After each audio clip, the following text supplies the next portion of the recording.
ఆంధ్రప్రదేశ్లో పొత్తుల వ్యవహారం గుడారంలో అరబ్బు ఒంటె కథలా మారుతోంది. చలికి చేస్తుందని ఒంటె తన ముక్కుని గుడారంలో పెట్టుకునేందుకు ఛాన్స్ ఇస్తే మొత్తం అరబ్బును గెంటేసి గుడారాన్ని ఆక్రమించుకున్న ఒంటె చందంగా బీజేపీ వ్యవహరిస్తోంది.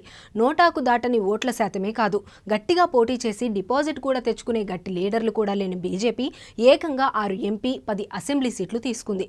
ఇప్పుడు మరో అసెంబ్లీ సీటు కావాలని పట్టుబడుతోంది. ఏపీలో పొత్తులో భాగంగా టీడీపీ జనసేన తమ భుజాలపై మోసుకొని పోయి తమని గెలిపిస్తామని బీజేపీ నేతలు అనుకుంటున్నారు. కానీ బీజేపీ అంతటితో సంతృప్తి పట్టడం లేదు. తమకు మరో సీటు కావాలని అంటోంది. బీజేపీ ఎన్నికల ఇన్ఛార్జ్ అరుణ్ సింగ్ నేతృత్వంలో విజయవాడలో పదాధికారుల సమావేశం జరిగింది. ఇందులో బీజేపీ 11 ఎమ్మెల్యే సీట్లలో పోటీ చేస్తుందని ఆయన చెప్పారు.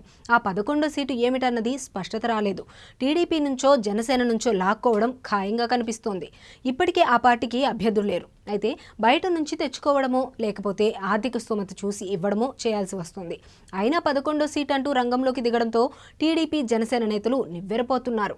రాజంపేట లేదా తంబళ్లపల్లె నియోజకవర్గాల్లో ఒకదాన్ని కేటాయించాలని డిమాండ్ చేస్తున్నట్లుగా చెబుతున్నారు. అయితే టీడీపీ స్పందన ఎలా ఉందో మాత్రం తెలియడం లేదు. జనసేన పార్టీ ఇంకా 3 స్థానాలకు అభ్యర్థుల్ని ప్రకటించాల్సి ఉంది. ఇప్పటికే పొత్తుల వ్యవహారం, రఘురామరాజుకు నరసాపురం సీటు కేటాయించకపోవడం వంటి అంశాలతో ఇరు పార్టీల క్యాడర్ అసహనంతో ఉన్నారు. ఇప్పుడు బీజేపీ 11వ సీటు కూడా తీసుకుంటే పొత్తులు అపహాస్యం అయ్యే అవకాశం ఉంది.